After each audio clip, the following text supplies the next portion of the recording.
Hi everyone, it is Sunday the 7th of August and it's time for the EcoInvestment update, and welcome back. Well, the market's been pretty much as I've expected it to be. Once we broke through to that new all-time high, I thought we would have a little bit of an attempt to pull back. And the market did that after shooting through the old highs at about 18,300. It went up to about 18.5 on the Dow Jones Industrial Average. Then, as is typically the case, it goes back and will test what used to be the old ceiling, now becomes the floor.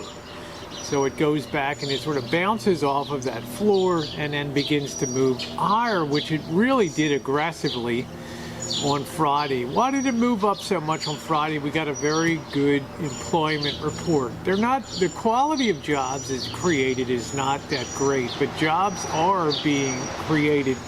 And that's a very important thing because it sets the stage for what I call phase 2 of this whole bubble market that we're in now.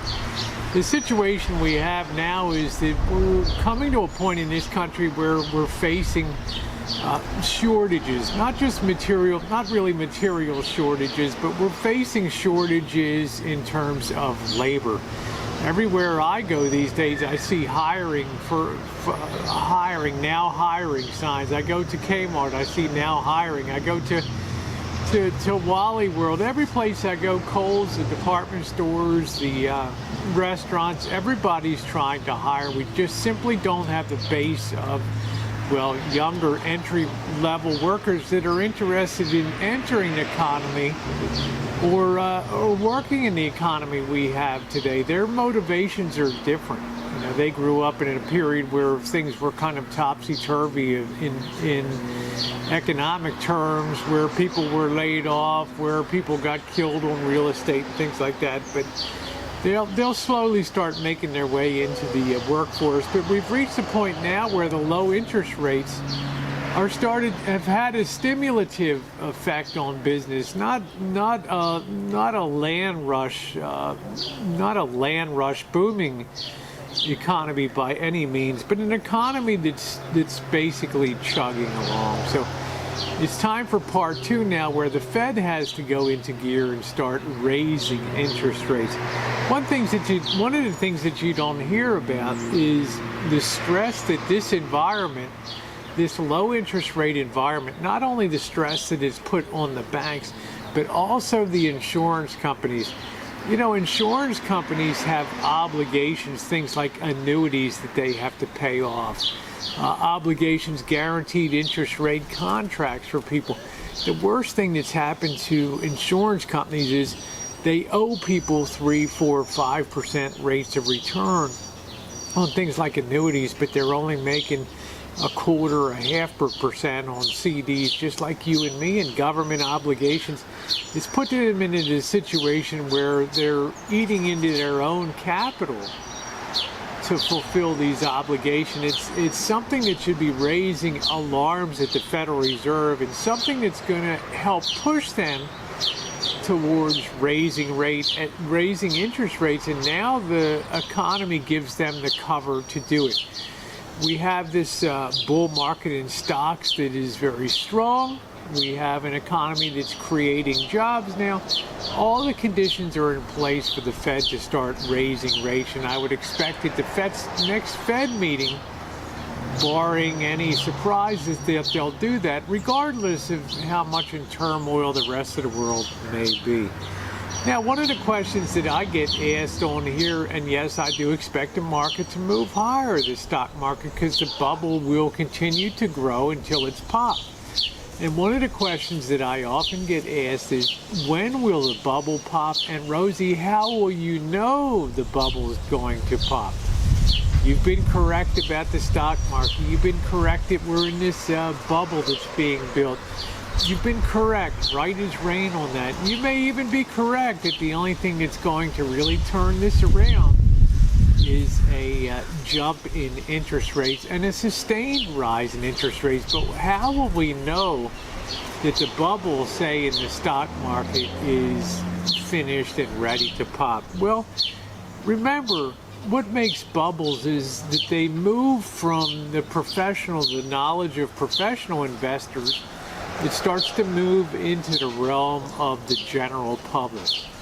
And a perfect case in point is what happened with the real estate boom beginning in the mid-1990s, when Alan Greenspan was called into the office by Bill Clinton, and Bill Clinton said, "Alan, your Federal Reserve has to loosen up on the requirements for housing.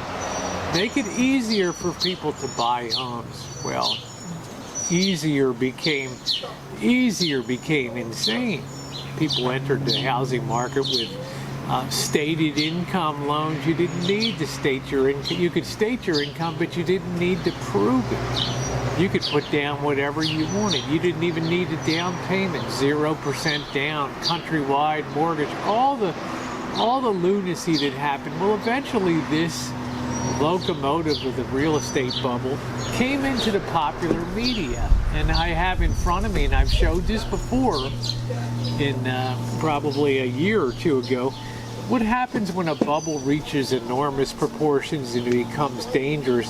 When the general public is clued in to the bubble and decides it's time, tragically, to go in and start to make money. And in May and June of 2005, these are the covers of the magazines that were in place at that time. This is the May 30th, 2005 edition of Fortune magazine. And the title of it, interestingly enough, is Real Estate Gold Rush. Okay? Now, if you got excited at that time about the prospects of real estate, you're thinking to myself, my God, everybody's making a fortune. Gee, it's even on Fortune magazine. It's got to be a good deal. Maybe it's time for me to jump in too. And therein lies the tragedy of the bubble that's ready to burst. I don't save these magazines just because I save I don't subscribe to these magazines, but I knew at that time I wanted to grab them all and save them to one day document what a bubble would look like to you all. Here's the one for Money magazine, June of 2005.